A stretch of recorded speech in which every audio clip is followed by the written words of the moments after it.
Hello everyone, welcome again to my channel. Today we'll discuss on a new topic, how you can able to identify the predatory journal, or is there any sort of tool that being already developed through that you can able to identify the predatory journal.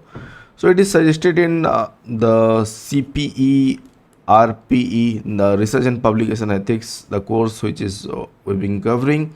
In that, if you see, it is given in module 4 that a software being initiated by Savitri Bai Phule Pune University SPPU, and if you follow that one, it will probably it will lead you to this consortium or this web page where this is being developed by UGC, and this is the UGC-CARE, where much information or the resources has been provided related to predatory journal. And this website link is this one, ugccare.unipune.ac.in. There are a few clone website that might be available, so you should follow this particular web page, and this is the authenticate website for UGC-CARE. So here we'll discuss a part of it which is related to predatory journal identification or publication. And in my subsequent video, I will discuss more on the UGC-CARE list group 1 and group 2, and how you can able to find out those journal which are indexed in UGC-CARE. So today we'll discuss about the predatory journal publication and the identification of those journal. So if you see here, they have given the clone journal group 1 and group 2 based on group 1. So group 1 basically what it is about journal found qualified through UGC-CARE protocol. So they evaluate and they list those journal in UGC-CARE group 1. And if a journal is indexed in a global recognized database such as Web of Science and Scopus, again Web of Science 3 category, that is SCIE, SSCI, ASCI, then it will be indexed in group 2.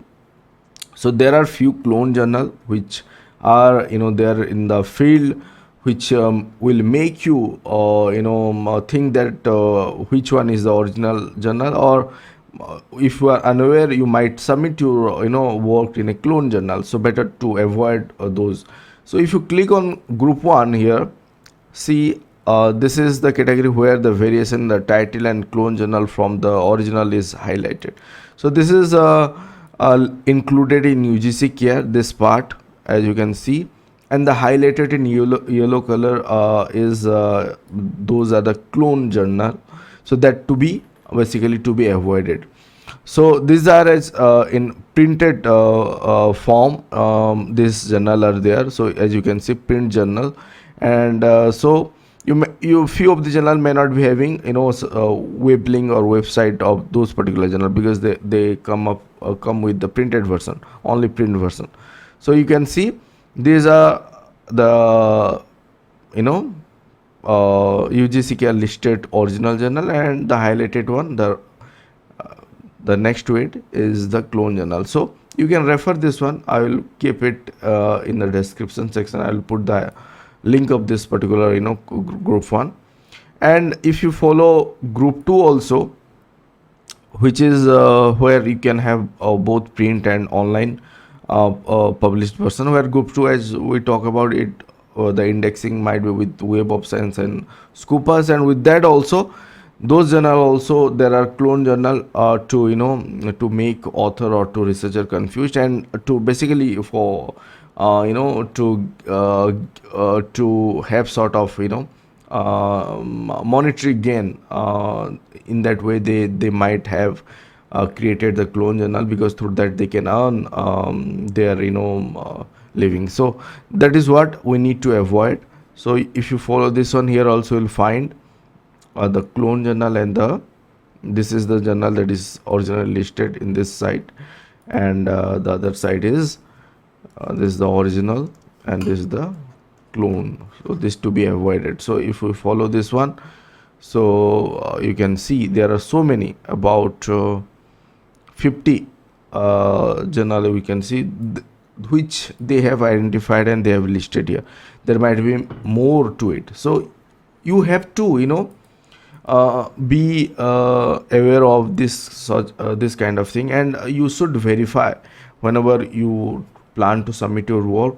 You visit the journal website, then check the SSN number, and go back and cross check with the if they are saying it is indexed in Web of Science. So in the master list, when you do a search, you will find the journal, and there will get a hyperlink to the original website of the journal. So that is where you need to submit your work, or else it will be submitted elsewhere to a clone journal. So that is where, that is UGC-CARE. Even with the Scoopus also you can cross verify, or even you can go back to directory of OpenSS journal. If it is OpenSS journal, there also you will find the hyperlink to the particular journal website. Even you can cross check with Sherpa Romeo website, also related to publisher policies. So there also the journal website will be given. So these are different way to cross check and cross validate, and find out to the actual journal, and then you should submit your work. So this is about UGC-CARE search of initiative towards clone journal or predatory journal. If you go to the resources of the UGC-CARE list here, if you click on the resources, it will take you to the predatory journal related publication also, and there also you'll have sort of idea where to visit and what to select. And in that context, when I have gone through all those documents, the Beall's list is one of the most you can say commonly cited in many of the literature, where there has been a debate that whether to follow Beall's list blindly or not. It is up to you again, to the researcher who are in the process of submitting their work. They can they should think all sort of possibility, and then, because there are sort of already guideline that predatory publication, if you do, then you will not get any sort of credit, or even though you publish your work. So better to avoid such journal which are have sort of, you can say, doubt in your mind, or let's say some early sign that signifies that it can be a predatory journal. And this sort of you can say tools or website can help you to identify where not to go and publish. So Beall's list, again, if you come to this particular website, and you can get the information related to the publisher, standalone journal also. If you click on that, I will not go to each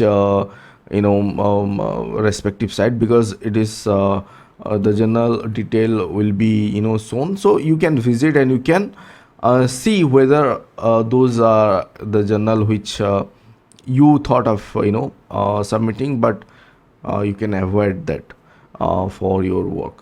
But if you see how they are evaluating, what is the journal evaluation tool, or what sort of criteria Beall's they are or this particular Jeffrey Beall's has followed for evaluating of the journal, and they have listed here. So if you click on this, it will take you to this particular publication. As you can see, Silpa ETL from LMU Library and Publication and Presentation. So if you follow this one, they're basically talking about a few criteria and step how they are evaluating the journal. So this is what they have prepared, journal evaluation rubrics, if you can see. So the criteria, they have set few criteria, and they have set the rubrics of good for good, let's say 0.3, fair for 2, and poor for 1. So already we have discussed on this. If you follow my earlier video, I have discussed about the transparency in the publication, where we talk about the journal website, the name of the journal, the editorial board, review process, conflict of interest, journal revenue model, then journal archive policy, publishing schedule, all sort of other fee related things. So if there is transparent information, clear information, then obviously it will fall under good category, or else it might fall in let's say fair, or let's say in poor also. So it is up to the journal how they have designed, or they have planned, or they have they have set all sort of information, or they have published all the information in their respective journal domain. So it is up to you to select. After this evaluation, you can see the score sheet will constitute that one, and then the note and comment can be given by the evaluation committee, and then that particular journal, they can, if it is below a certain threshold score, they can put it in predatory list. So because that is what we can say the potential predatory journal. So again, if the performance, or they have they will rectify the thing which they've been following, or the process they've been following, that might be removed from the predatory list. So that is there. So it is up to the reader, or to the the researcher, to decide which to follow, which not to follow.